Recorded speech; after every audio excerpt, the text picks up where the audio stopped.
are we going today? I'm getting my driver's license. If you're wondering about my personal journey on how I got my driver's license in the Netherlands, this is what I'm going to be discussing in today's video, as well as some mistakes I've made, so you can avoid making the same mistakes and save a lot of time and money. It started for me in December 2022 when I set a goal to get my driver's license. It was one of those topics that I kept thinking about, coming back to, and telling myself that it's never the perfect moment. I decided to create this moment for myself this time. Before we continue, by the way, this video is not sponsored. I'm gonna share my very honest opinion and give only recommendations I wholeheartedly believe in. Alright, let's get back to the video. During January and February, I was researching schools and chose my school in March and could only start driving in May. This period, January and February, I would break down into two big themes. One is the driving school. For me, while looking for a driving school, I would pay attention to a few things. One is passing rate of the school, which you can check at cbr.nl. The other thing is, of course, price and flexibility. Some schools require full payment in one go, which was a little bit challenging because we're talking here about a couple of €1,000. So schools that allowed payment plans so I could pay in installments had an advantage for me. I shortlisted a few driving schools that fit these criteria and scheduled trial lessons with them. Keep in mind that sometimes you have to wait even for a trial lesson, so I advise to start as soon as possible. The mistake I made, and something that you should definitely be aware of, is that some schools don't give you an instructor for your trial lesson who you will be driving with. Some schools let their best instructors give trial lessons and then would assign you a mediocre instructor. This happened to me and cost me quite a few lost lessons. We're talking 10, 15 lessons, so a lot of money and stress. It took me some time to figure out what to look for in an instructor because as a beginner driver you don't really know what criteria or what a good instructor is, and that's definitely something that we will discuss later in the video. The school finally assigned Mike to me. This is the instructor with whom I passed my exam on the first go, and I was very happy with him. I can imagine that you might be wondering, is there a need for a trial lesson at all? Because besides time investment, it can also sometimes cost money. My opinion is yes, for two reasons. One is that it allows you to assess a click with your instructor, but please call the school in advance and ask if this instructor is going to be your real instructor. And number two is that an instructor can give you an estimate of how many lessons you would need so you can start accumulating your finances. It can also be useful if you're doubting between manual or automatic. I myself was actually doubting because my approach to the whole driving journey was like, yes, I want to get my license, but if it's going to cost me 70 lessons or so to get a manual driver's license, I'm just going to get an automatic one. The second thing that you should be doing prior to starting your driving lessons is your theory. If you're working, it's already going to be hard to combine your work with driving lessons that's going to take you approximately 2 hours a week. On top of that, it's not possible to schedule your driving exam or TTT without having your theory done.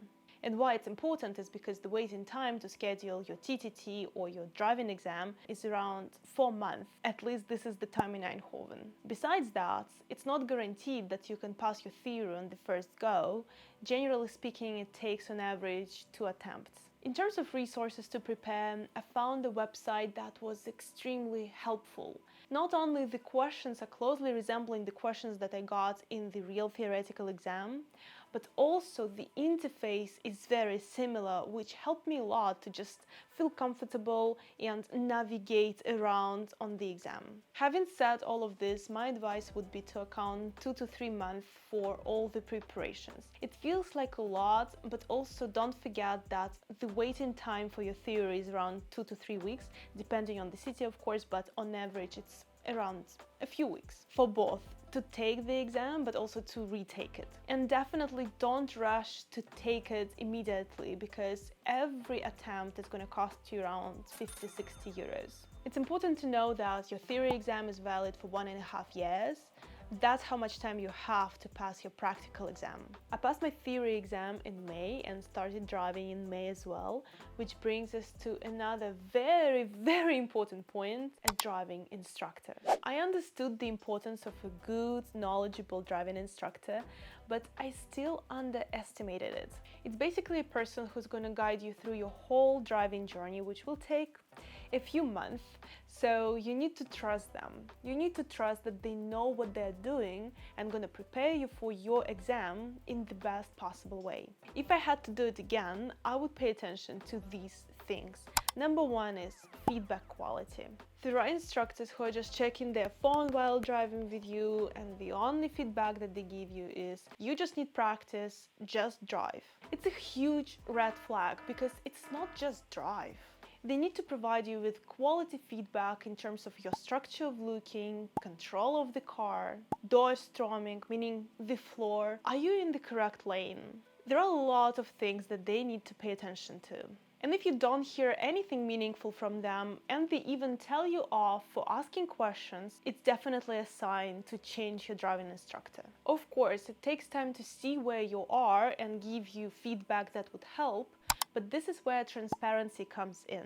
My last driving instructor, Mike, when we started driving together, told me, I need more time to form a proper judgment. Let's revisit this in 3 lessons. This to me sounds like a much more serious and attentive response than just drive. Besides that, your driving instructor should also give you a clear overview of all the chapters you need to go through and keep you in the loop about your progress. Another thing you should be looking for when choosing your instructor is a step-by-step approach. What I mean by a step-by-step approach is that in the Netherlands, in the exam, they're gonna look at how structurally you are approaching a certain event.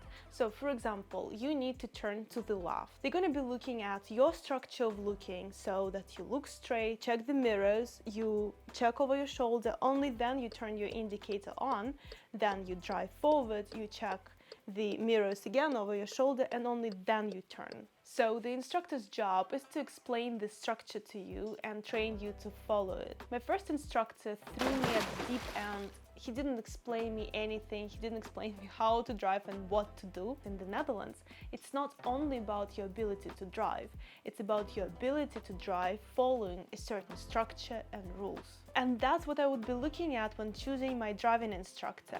Are they able to explain the structure to me, and are they encouraging me to follow it? Of course, it goes without saying that your instructor should never yell at you. I had an instructor who would get annoyed if I made a mistake, but hey, I am learning. If I knew how to do it, I would not need you. With Mike, it was absolutely different. Whenever I made a mistake and he saw that I was stressed, he would not even overwhelm me with his feedback. He would ask me to park a car somewhere safe and discuss with me what happened and why. And that was extremely effective.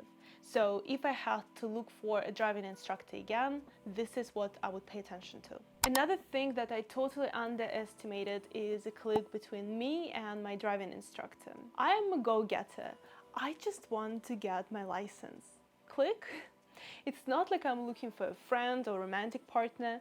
I just need a good driving instructor who can help me get there. But I turned out to be wrong, because the click is so important. Now imagine, this person is going to witness you in the most vulnerable moments, when you're worried, when you are stressed, when you are stuck in a roundabout not knowing what to do. Can you trust them? Can you laugh with them at your mistakes? Is it fun? When I finished my driving lessons, I was of course very happy. I got my license, and also it means that I no longer have to pay a certain amount of money every month for this driving experience. So of course I was happy, but I was a bit sad as well, because I really connected with my driving instructor, and me finishing this chapter of my life means that we can no longer have lessons together. So ideally, this is the feeling you should be looking for, because then your driving lessons are going to be fun and enjoyable. Number 4, TTT. When you've mastered all your special maneuvers, such as 3-point turning, driving in reverse, parallel parking, etc., this is the moment to take your TTT. The good thing is you can neither pass or fail it. The test is mostly for you to understand your level, to understand what an examinator is going to look for and what the exam is actually going to look like so you can prepare better. But if you do 2 maneuvers well at the TTT, you get an exemption from doing them in the real exam. The TTT is optional, but I would highly recommend taking it because in my experience, besides helping me understand my level and what the real exam is going to look like, it also was super nice not to have to do the maneuvers at the real exam. It means that after the TTT with Mike, we could really focus on polishing my driving and not having to repeat maneuvers again and again. I passed the TTT after having driven for around 40 hours, and then I took a couple of more lessons and passed my exam with 52 hours. Honestly, looking back, I think the whole process could have easily taken me 10 to 15 hours less if I started with Mike from the beginning. But because my previous 2 instructors were a little bit useless, and I personally also didn't know what to look at and how to choose a good driving instructor, the whole process took me longer. Number 5, the most fun part, which is how did the exam go? The exam itself went super well, except for my heartbeat skyrocketed to 180. I did not eat or drink the whole day, so I think my body thought I was dying. The examinator told me from the beginning, which honestly helped me a lot, that I am allowed to make mistakes.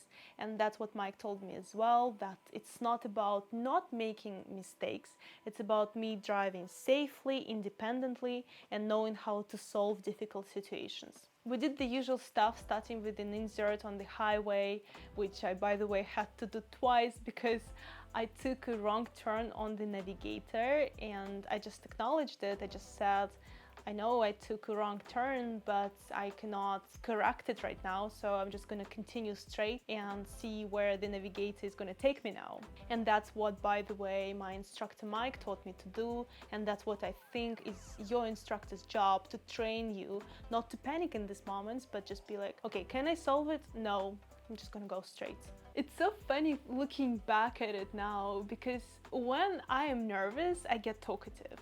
So I was explaining to my examinator every single decision I made. And I guess he was not very surprised. I mean, it was a fairly old gentleman. I guess he has seen a lot of people like me, and probably he understood that I was just very nervous. When we got back and the examinator told me, "Congratulations, you've passed," I was so touched. I was about to start crying right there and hug the whole world. But it was so beautiful and I was really happy to have shared that moment with my instructor as well. Now, the big question, how much did I pay? Overall, I paid around 4,500 euros, including everything. Theoretical exams, theory materials, subscriptions, driving lessons, driving exam, TTT, even Gezondverklaring that you need to pay at CBR. So this leaves us with around 375 euros per month, given that took me around 12 months. So that's a significant amount, but to me it's 100% worth it because I hopefully am going to do it only once in a lifetime. Thank you for watching this video until the end. If you want to hear additional tips and a professional opinion on this topic, watch the video I recorded with my instructor Mike. This video is absolutely jam-packed with helpful tips and the things you should know and consider before getting your driver's license in the Netherlands. I'll see you in that video. Bye!